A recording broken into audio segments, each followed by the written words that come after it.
No final do século XIX, operadores de telegrafia começaram a registrar um fenômeno estranho. Todos os dias, exatamente às 16h30 e às 18h30, as linhas eram atravessadas por interferências que ninguém conseguia explicar. As mensagens eram interrompidas por distorções breves e intensas que surgiam sempre nos mesmos horários. O padrão passou a ser anotado em cadernos de operação e comparado entre diferentes estações. Com o passar das semanas, alguns experimentadores começaram a suspeitar que aquilo não era apenas ruído elétrico.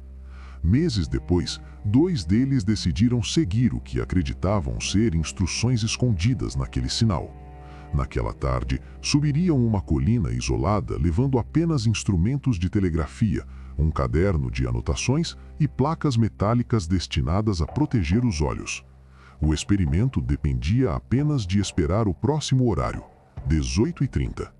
Décadas depois, 2 técnicos em eletrônica repetiriam exatamente esse procedimento em um morro no Brasil. Meses antes daquela noite, operadores de telegrafia começaram a registrar interferências incomuns nas linhas de transmissão. As mensagens eram interrompidas por distorções breves e intensas que surgiam sem aviso. No início, os operadores acreditaram se tratar de falhas técnicas ou variações naturais da rede elétrica, mas os registros revelaram um padrão difícil de ignorar. As interferências surgiam sempre nos mesmos horários, exatamente às 16h30 e novamente às 18h30. Nunca antes, nunca depois. Entre esses momentos, as linhas funcionavam normalmente. O fenômeno passou a ser registrado em cadernos técnicos e relatórios de operação das estações. Alguns operadores começaram a suspeitar que aquilo não era apenas ruído elétrico. Era um sinal repetindo o mesmo horário todos os dias. Quando os registros das estações telegráficas começaram a ser comparados, um detalhe inesperado apareceu. Os mesmos horários surgiam em cidades diferentes, mesmo quando as linhas não estavam conectadas entre si. 16h30, 18h30. Os operadores passaram a revisar cadernos antigos e o padrão continuava ali, repetido ao longo de semanas consecutivas. Nenhuma tempestade explicava o fenômeno.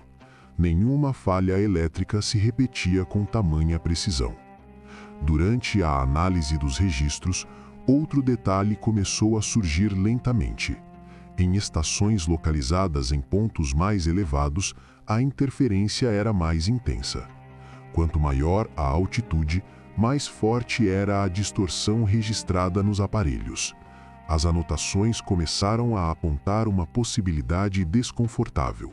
O fenômeno não parecia vir das linhas telegráficas, parecia atravessar o espaço acima delas silenciosamente.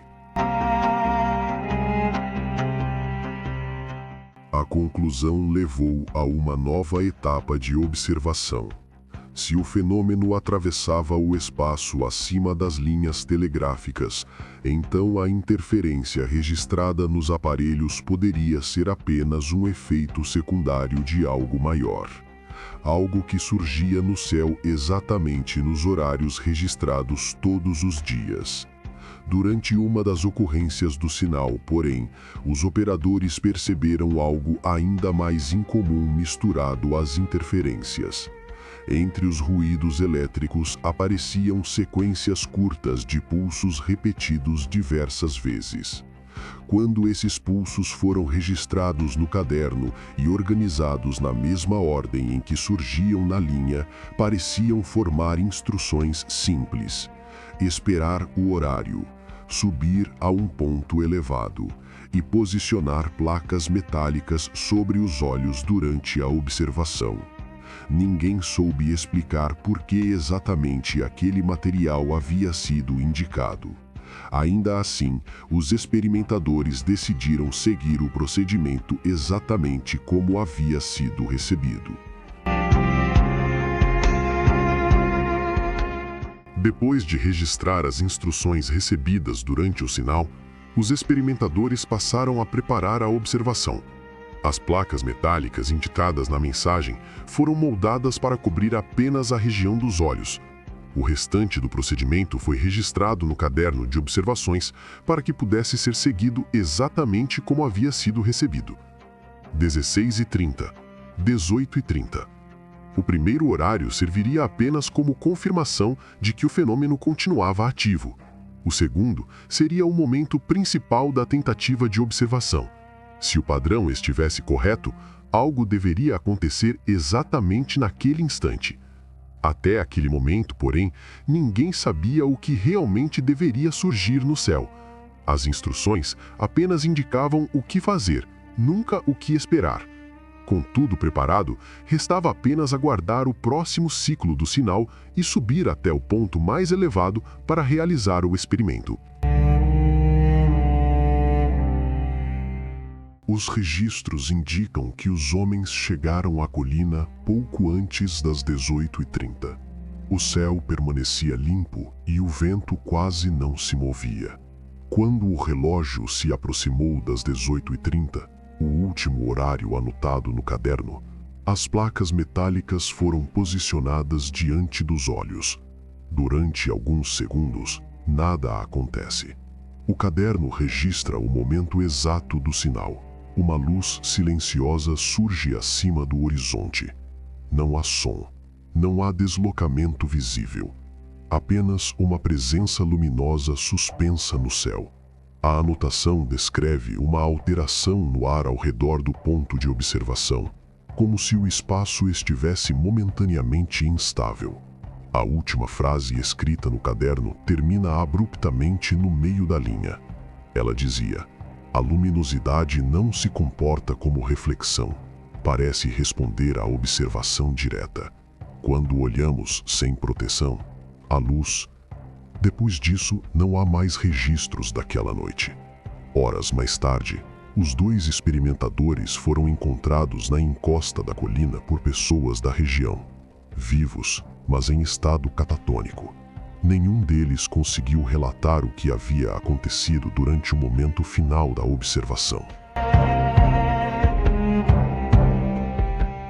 Depois do resgate dos experimentadores, os registros do estudo foram reunidos em um único caderno. Nele permanecem as anotações das interferências telegráficas, os horários recorrentes e o relato incompleto da observação realizada na colina. A última página preenchida antes da observação termina com uma assinatura: Antônio Pereira da Cruz, responsável por registrar aquele estudo. O caderno permanece guardado por décadas.